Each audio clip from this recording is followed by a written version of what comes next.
fajtahid. Maka kata pengarang ini, bersungguh-sungguhlah. Bermaksud bersungguh-sungguh itu, bersungguh-sungguhlah pastikan nafas yang satu itu dalam ketaatan pada Allah. Itu maksudnya.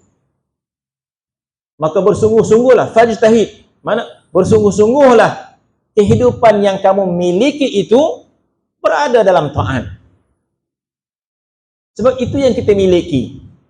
Waktu sekarang ini, inilah waktu yang kita milik sekarang. Kita memiliki waktu itu bila? Sekarang. Akan yang lalu, kita tidak memiliki dah yang lalu. Sebab itu ulama menyebut, waktu yang lalu tidak boleh nak diqada. Pada hakikatnya tak boleh nak qada. Waktu yang lalu itu tidak boleh nak diqada, nak diganti. Kelalaian kita waktu lalu, tak boleh kita nak qada. Sebenarnya.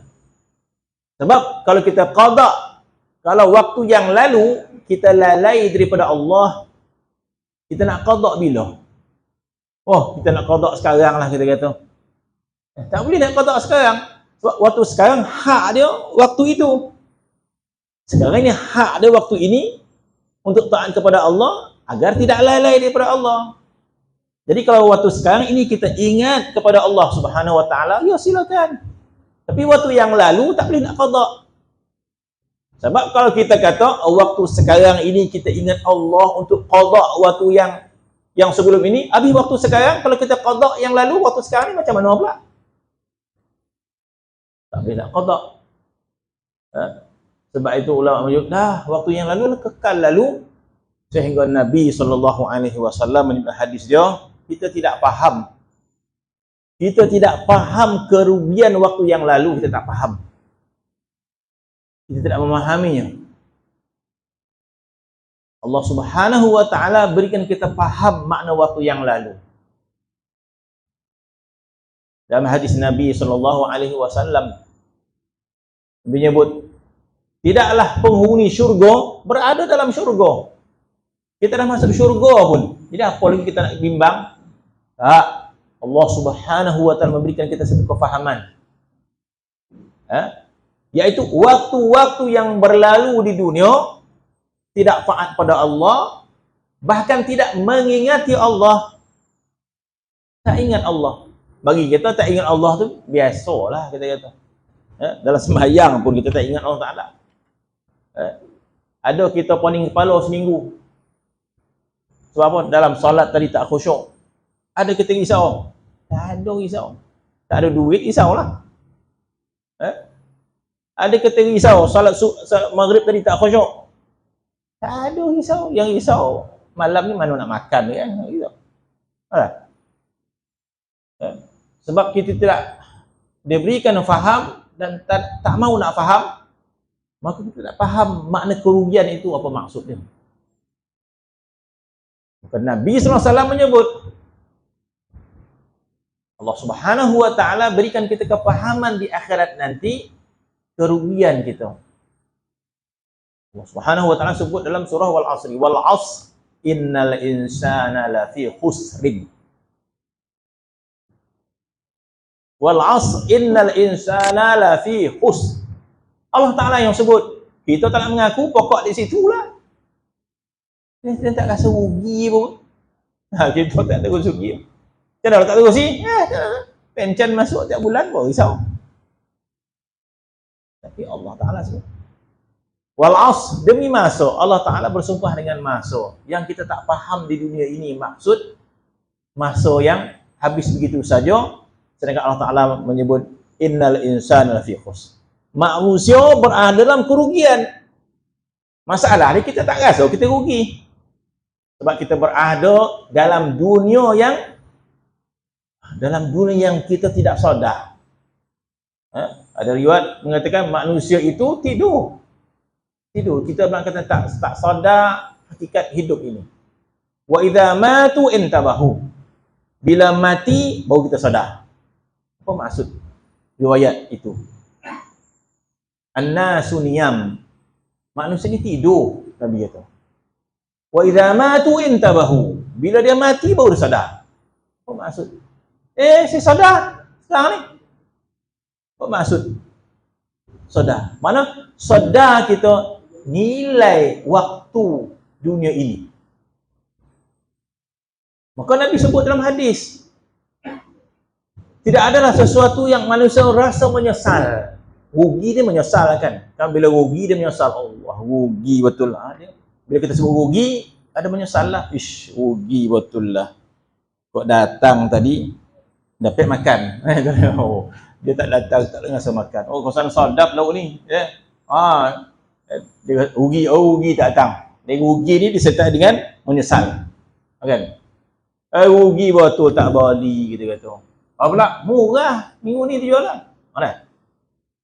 Jadi bila rugi tu, dia ada sikit menyesal.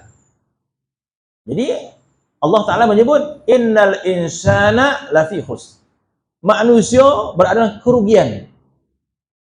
Cuma kerugian kita di dunia, kita tak menyesal sebab kita tak rasa. Tu masalah. Tak rasa rugi. Itu masalah kita lah. Kita tak rasa rugi dengan waktu ni. Itu masalah kita. Tetapi Allah tak mengatakan manusia berasa kerugian. Maka Allah Subhanahu Wa Ta'ala berikan kita kepahaman makna ayat ini sehingga orang dapat masuk syurga pun Nabi kata manusia akan menyesal waktu-waktu dunia dahulu yang berlalu, yang mana keadaan hati kita lalai daripada Allah Subhanahu Wa Ta'ala. Kalau begitu, Masya Allah, ibadat kita sempurna, salat kita sempurna, salat sunat kita buat, Masya Allah, Quran kita khatam, Masya Allah, haji, umrah, sedekah kita buat. Yang mana kita rasa sekarang, Alhamdulillah, sempurna hidup. Ada masa menyesal apa? Tak ada, banyak bonus dah beramal rasa dah. Wah, banyak bonus rasa dah beramal ni. Maka kita tidak memahami nilai. Tetapi akhirat nanti, Nabi sebut macam tu. Masya Allah, kita ahli ibadat, kita ahli solat, kita ahli Quran, kita ahli puasa, kita ahli sedekah dan sebagainya. Ada lagi tak yang kita tertinggal untuk taat di dunia? Mana mungkin orang tak pandai lalai daripada Allah Subhanahu Wa Ta'ala? Sudah pasti ada. Jadi bermaksud, kalau adalah seseorang itu yang hidup dia taat pada Allah Subhanahu Wa Ta'ala, tidak pernah maksiat, dan tidak pernah meninggalkan ibadat yang wajib dan sunat. Mungkin hanya beberapa detik saja hati dia lalai daripada Allah, maka Nabi kata, cukuplah itu menjadi penyesalan manusia dalam syurga. Kenapa? Sebab waktu yang lalu, kata ulama, tidak boleh nak qada. Kalaulah Allah Subhanahu Wa Ta'ala memberikan kita kepahaman tentang hak waktu, maka kita akan rasa menyesal sepanjang masa, dan setiap masa kita mohon keampunan daripada Allah Subhanahu Wa Ta'ala kerana kita tidak menunaikan hak yang lalu. Sepanjang masa kita mengharapkan keampunan daripada Allah Subhanahu Wa Ta'ala sebab waktu yang lalu tidak mungkin kita qada. Dan lebih pada itu, sepanjang waktu kita rasa takut pada Allah Subhanahu Wa Ta'ala sebab kita tidak menggunakan hak yang lalu. Sebab waktu yang kita miliki adalah sekarang. Akan datang pun belum tentu kita miliki. Dalam erti kata yang lain, waktu yang kita miliki adalah waktu sekarang, maka gunakanlah waktu sekarang untuk taat pada Allah Subhanahu Wa Ta'ala.